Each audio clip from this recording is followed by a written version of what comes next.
ঢাকা বিশ্ববিদ্যালয় সেই ঢাকা বিশ্ববিদ্যালয় যেখানে যেখানে প্রোডাক্টিভ রমাদান শীর্ষক প্রোগ্রাম করলে, যেখানে রমাদান নিয়ে আলোচনা করলে শোকজ নোটিশও দিয়েছে শিক্ষার্থীদেরকে কেন এই ধরনের আয়োজন হলো, এবং কোরআন তেলাওয়াতের আয়োজনে শোকজ নোটিশ দেওয়া, প্রোডাক্টিভ রমাদান আয়োজনে আক্রমণ করা এবং করতে না দেওয়া, এরপরে ইফতারের আয়োজন করলে সেই ইফতারের আয়োজনে আক্রমণের হুমকি দেওয়া, ইসলামী কালচার আয়োজনে জোরপূর্বক আক্রমণ করে সেটি থামিয়ে দেওয়া, নানান ঘটনা এই ক্যাম্পাসের নানান সময়ে নানান রূপে দীর্ঘ সময় জুড়ে হয়েছে। এটা ছিল এই বিশ্ববিদ্যালয়ের একটা অন্যতম একটা রূপ, যেটা আমাদের কাছে ফ্যাসিবাদী আমলে কিংবা তারও আগে পিরিয়ডে নানান সময় নানানভাবে নানান ট্যাগিংয়ের মধ্য দিয়ে আমরা ফেস করেছি।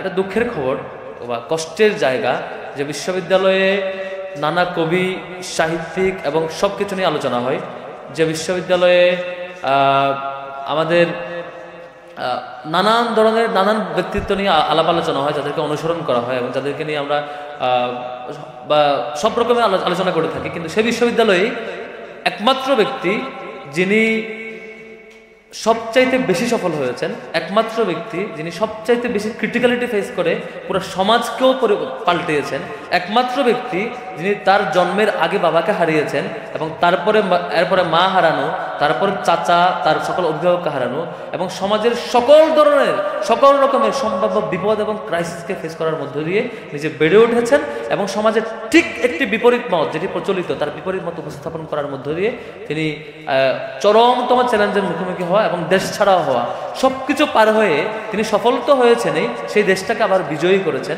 এবং সেই দেশটাকে পৃথিবীর বুকে একটা অন্যতম অনুসরণীয় দেশ এবং মডেলে পরিণত করেছিলেন। সেই ব্যক্তি নিয়ে আমরা আলোচনা করতে পারি না এই ক্যাম্পাসে পারফেক্টলি। হ্যাঁ, কিছু হতো যে একটা মিলাদ, একটা ছোট আয়োজন, মসজিদের ভিতরে একটু আলোচনা, কিন্তু কালচারালি এবং সেমিনার সিম্পোজিয়ামের মাধ্যমে অন্যান্য উপাদান যেভাবে হাজির রাখা হইতো, ঠিক বিপরীত ইসলামের উপাদানগুলোকে প্র্যাকটিস করা হলে সেটাকে মৌলবাদী ট্যাগ দিয়ে, সেটাকে একটি নির্দিষ্ট দলের এজেন্ডা ট্যাগ দিয়ে, সেটিকে অন্য কোনো একটা ট্যাগিং করে কর্নার করে রাখা হতো। আমরা যেটা গত বছর 24 সালে ফেস করেছি।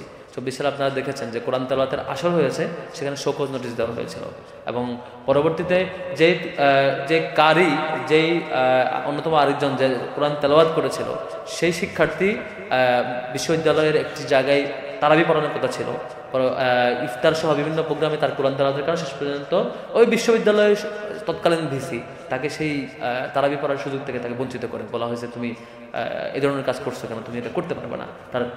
তারাবির সেই অ্যাপয়েন্টেড সুযোগ থেকে তাকে বাতিল করে দেয় পরবর্তীতে। এই ধরনের বহু কেস ঘটেছে। আমরা গত বছর ছাত্র শিবিরের জায়গা থেকে চেষ্টা করেছি কিছু আয়োজন করা। গত বছর ডক্টর ইয়াসির কাদি এসেছিলেন, আপনারা দেখেছেন। এবছর রমজানের আগে ইয়াসির কাদিকে নিয়ে এসে আমরা ইন্টারন্যাশনাল সিম্পোজিয়াম করেছিলাম। এটা প্রথমবারের মতো ঢাকা বিশ্ববিদ্যালয় হয়েছে। গত বছর 5 আগস্টের পরে সিরাজ সম্মেলন হয়েছে, সেটিও বিশ্ববিদ্যালয় ইতিহাসে প্রথমবারের মতো হয়েছে। টিএসসিতে যেটা হয়েছিল, বিভিন্ন জন আয়োজন করেছে বিভিন্ন প্ল্যাটফর্ম পক্ষ থেকে। তো আজকে আলহামদুলিল্লাহ আমাদের আলোচকবৃন্দ এসেছেন। আমি এটা কত বড় রুমে এই সিরাতের আলোচনা হয়েছে, কত সংখ্যক শিক্ষার্থী উপস্থিত হয়েছে, তার চাইতে আমার কাছে গুরুত্বপূর্ণ হলো ঢাকা বিশ্ববিদ্যালয়ের সিরাতের আলোচনাটা কন্টিনিউয়াসলি হওয়া। ঢাকা বিশ্ববিদ্যালয়ের শিক্ষকেরা এসে আলোচনা করবেন, সিরাতের আলোচনা শিক্ষার্থীরা এসে শুনবেন, আল্লাহ রাসূলকে বুঝবার চেষ্টা করবেন, তার লাইফের স্ট্র্যাটেজির যত রকমের সুন্দরতম দিকগুলো ছিল সেগুলো শিখবার চেষ্টা করবেন, তার জীবন থেকে যেখান থেকে অনুপ্রেরণার জায়গা ছিল সেটা নেওয়ার চেষ্টা করবেন। আমি তো পার্সোনালি মনে করি যে বাংলাদেশের যে কোনো তরুণ যুবক যখন মুহাম্মদ রাসূলুল্লাহ সাল্লাল্লাহু আলাইহি ওয়াসাল্লামকে তার আদর্শ মানবে এবং তিনি কিভাবে ক্রাইসিস ম্যানেজ করতেন, কিভাবে অপরচুনিটিকে ইউটিলাইজ করতেন, সেগুলো জানবেন, দেখবেন, শিখবেন, ফলো করবেন। আমার মনে হয় কোনো শিক্ষার্থী, কোনো যুবক হতাশ হওয়ার কথা না, কোনো শিক্ষার্থী ব্যর্থ হওয়ার কথা না, কোনো যুবক, কোনো শিক্ষার্থী তার পথ হারানোর কথা না, সে যে ধর্মেরই হোক, যে পথেরই হোক, যে মতেরই হোক। তাই ওনাকে নিয়ে আলোচনা হওয়া দরকার। আজকে আলোচনায় সবাইকে আবারও স্বাগত জানাচ্ছি।